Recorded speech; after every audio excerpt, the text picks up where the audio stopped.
ये कहानी बहुत पहले की है। किसी नगर में एक व्यक्ति रहा करता था जिसका इस संसार से मन भर चुका था, जो इस संसार की मोह माया को त्याग देना चाहता था। उसने एक दिन यह फैसला किया कि वह इस संसार की हर एक मोह माया को त्याग देगा। उसने अपना मन बना लिया था। उस व्यक्ति ने सन्यासियों का जीवन देखा था और उसने अब यह तय कर लिया था कि वह अब एक सन्यासी बनेगा। वह तुरंत अपने घर से निकलकर पास में रह रहे एक बौद्ध भिक्षुक के पास जाता है और उनसे कहता है कि मुझे एक सन्यासी जीवन जीना है। मैं इस संसार की मोह माया को त्याग देना चाहता हूं। इस पर वह बौद्ध भिक्षु उस सन्यासी से कहते हैं कि क्या तुम सच में सन्यासी का जीवन जीना चाहते हो? इस पर वह व्यक्ति उस बौद्ध भिक्षु के सवालों का जवाब देता है और कहता है, जी बिल्कुल।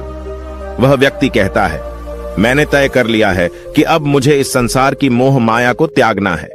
उस वृद्ध की बात सुनकर बौद्ध भिक्षु कहते हैं, तो ठीक है, लेकिन तुम्हें मेरी एक बात माननी होगी। इस पर वह व्यक्ति कहता है कि मैं आपकी सारी बात मानने को तैयार हूं। इस पर वह बौद्ध भिक्षु उस व्यक्ति से कहते हैं कि आज के बाद तुम मुझसे कभी नहीं मिलोगे। जब मुझे जरूरत होगी तब तुम्हें खुद ही बुला लूंगा। हमारे आश्रम में 1000 सन्यासी रहते हैं। तुम्हें उन्हीं की तरह रहना है और उन्हीं की तरह खाना है, उन्हीं की तरह वस्त्र पहनना होगा और ठीक वैसा ही जीवन जीना होगा जैसे कि वे सब जी रहे हैं। इस पर वह व्यक्ति कहता है कि ठीक है गुरुवर, मैं तैयार हूं। इतना कहकर वह व्यक्ति उस बौद्ध भिक्षु को प्रणाम करता है और वहां से आश्रम की ओर चला जाता है। आश्रम में जाने के बाद उसे एक कमरा मिलता है। वहां जाकर चुपचाप बैठ जाता है। आश्रम में रहने वाले सभी लोग उसे चावल कूटने का काम दे देते हैं।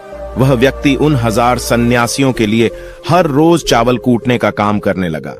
इसी तरह उसका जीवन व्यतीत होने लगा। उसे लगता था कि जब गुरुजी को उसकी जरूरत होगी तब वह उसे बुला लेंगे। इसी इंतजार में वह व्यक्ति वहां रहने लग जाता है। वह सुबह से लेकर शाम तक केवल चावल कूटने का ही काम करता था। उसे यह काम करते करते धीरे धीरे 12 साल बीत गए। अभी तक वह बौद्ध भिक्षुओं ने उस चावल कूटने वाले व्यक्ति को कभी नहीं बुलाया। लेकिन यह काम करते करते अब उस चावल कूटने वाले व्यक्ति के मन में कोई भी विचार नहीं रह गए थे। न ही कोई अड़चन और न ही कोई समस्या उसके मन में पनप रही थी। 12 सालों के बाद वह बौद्ध भिक्षु कब बूढ़े हो चुके थे। उन्हें लग चुका था कि अब उनका अंतिम समय आ चुका है और उन्हें अपना एक उत्तराधिकारी चुनना होगा। इसीलिए उन्होंने पूरे आश्रम में घोषणा करवा दी कि जो कोई भी मेरा उत्तराधिकारी बनना चाहता है वह देर रात में मेरे कमरे के बाहर 4 पंक्तियां लिखकर जाएगा और उसे उन पंक्तियों में बताना होगा कि जीवन जीने का सही तरीका क्या है, इस जीवन को किस तरीके से जीना सही है। इस जीवन का सत्य लिखना होगा। लेकिन एक बात याद रखना, उसे खुद के अनुभव के द्वारा लिखना होगा। किताब में कही हुई बातों को नहीं लिखना होगा या कहीं से नकल मारकर नहीं लिखना है। जो भी यह बताने में सफल हो जाएगा वही मेरा उत्तराधिकारी होगा। आश्रम में जितने भी लोग रह रहे थे वह सब उस बौद्ध भिक्षु को बहुत मानते थे। कोई भी उन्हें धोखा नहीं देना चाहता था। सभी भिक्षुओं के मन में यह चाहत थी कि वह उनका उत्तराधिकारी बने, लेकिन कोई भी यह काम करना नहीं चाहता था। उन 1000 बौद्ध भिक्षुओं में से एक विद्वान भिक्षुक ने बहुत ही हिम्मत जुटाकर अंधेरी रात में दीवार के बाहर लिख दिया कि मन एक दर्पण की तरह है, उसमें धूल जम जाती है। उस धूल को साफ कर दो तो सत्य अनुभव में आ जाता है और सत्य मिल जाता है। ये 4 पंक्तियां उस शिष्य ने बड़ी हिम्मत जुटाकर अपने गुरुवर के कमरे के बाहर लिख दिया। अगली सुबह जब बौद्ध भिक्षु उठे और कमरे के बाहर लिखी 4 पट्टियों को पढ़ा और कहा कि किस मूर्ख ने लिखी है, मेरी दीवार को किसने खराब कर दिया है, उसे पकड़कर अभी मेरे पास लाओ। जब आश्रम में सभी लोगों ने पता किया तो पता लगा कि वह विद्वान शिष्य उन पंक्तियों को लिखने के बाद रात्रि में ही उस आश्रम को छोड़ दिया था, क्योंकि यह विचार उसके अपने नहीं थे और विद्वान शिष्य ने जाते जाते अपने कुछ मित्रों से कह दिया था, सुबह अगर गुरुवर को मेरी कुछ 4 पंक्तियां पसंद आई तो वह लोग मुझे बता देंगे, और अगर इन 4 पंक्तियों को पढ़ने के बाद गुरुवर गुस्सा हो जाएं तो तुम सब मेरा पता उन्हें कभी भी मत बताना।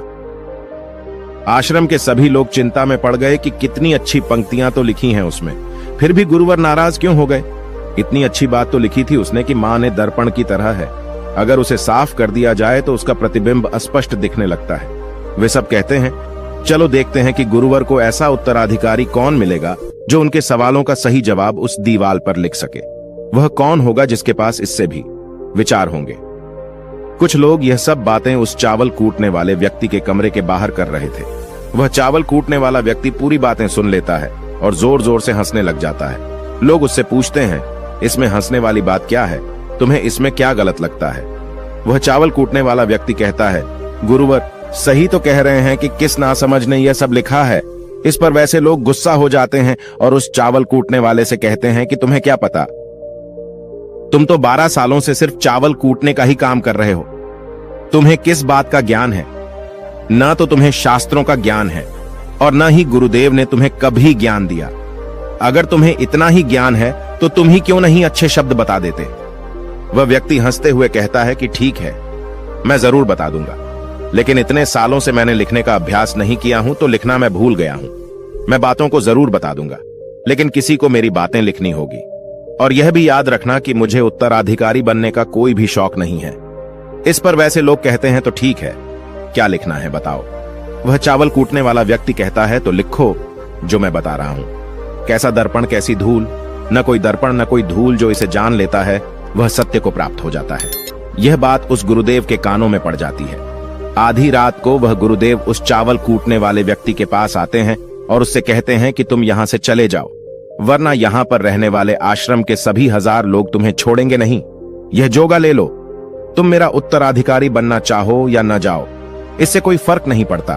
तुम उत्तराधिकारी बनो या न बनो, लेकिन जो शब्द तुमने कहे थे वही शब्द बिल्कुल सत्य हैं और जीवन के अनुभव को दर्शाते हैं। इसलिए मन ही मन मैं तुम्हें अपना उत्तराधिकारी मान लिया हूं। और अगर यह बातें उन 1000 आश्रम वाले लोगों तक पहुंच जाएंगी तो वह सब तुमसे जलने लगेंगे और तुम्हें चोट पहुंचाएंगे।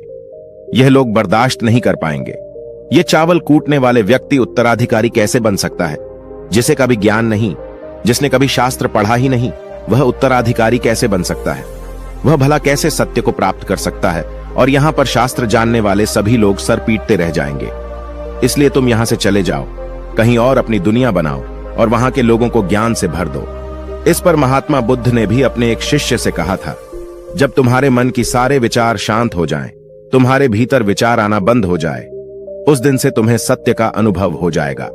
तुम सत्य का अनुभव करोगे, खुद को भी और इस ब्रह्मांड को भी समझ पाओगे। और यही बुद्धत्व प्राप्ति का पहला कदम है। मन को शांत करने का पहला तरीका जो बौद्ध ग्रंथों में बताया गया है वह खुद के विचारों पर करना। इन्हें अच्छे से समझना कि आखिर आपके अंदर कौन से विचार उत्पन्न हो रहे हैं, आपके अंदर आखिर क्या चल रहा है। उन्हें अच्छी तरीके से और जागरूकता के साथ समझने की कोशिश करना, न कि अपने विचारों को दबाने की कोशिश करना। अगर आप अपने मन के विचारों को दबाने की कोशिश करते हैं तो यह गलत होगा, जिसकी वजह से मन और तेजी से भटकने लगेगा और बार बार भटकेगा। लेकिन जब भी आपको लगने लगे कि आपका मन बहुत तेजी से भटक रहा है तो तुरंत आप उस पर ध्यान देना शुरू कर दें। उसको जागरूकता के साथ देखें और अपने विचारों पर ध्यान दें। निरंतर प्रयासों के बाद आप पाएंगे कि आपके अंदर विचारों को जागरूक होकर देखने की एक आदत सी लग गई है। लेकिन उसी के साथ आप यह भी देख पाएंगे कि आपके मन में बुरे विचार अत्यधिक उत्पन्न हो रहे हैं। आपके मन में जो भी विचार उत्पन्न हो रहे हैं वह सकारात्मक भी हो सकते हैं और नकारात्मक भी। उनसे आपको कोई भी छेड़खानी नहीं करनी है, बस आपको अपने प्रयास पर काम करते रहना है। लेकिन यह अभ्यास आप लगातार करते रहे हैं तो एक समय आने के बाद आप अपने विचारों को नियंत्रित करने में सफल हो जाएंगे और उसे रोक भी सकते हैं। तब जाकर आपको असली शांति और सुकून की प्राप्ति हो जाएगी। तब आपको किसी भी प्रकार की चिंता नहीं सताएगी, क्योंकि आप खुद पर विजय प्राप्त कर लिए हैं। आप अपने विचारों को नियंत्रित कर सकते हैं। दोस्तों, इस वीडियो में बने रहने के लिए सच्चे दिल से आपका बहुत बहुत आभार।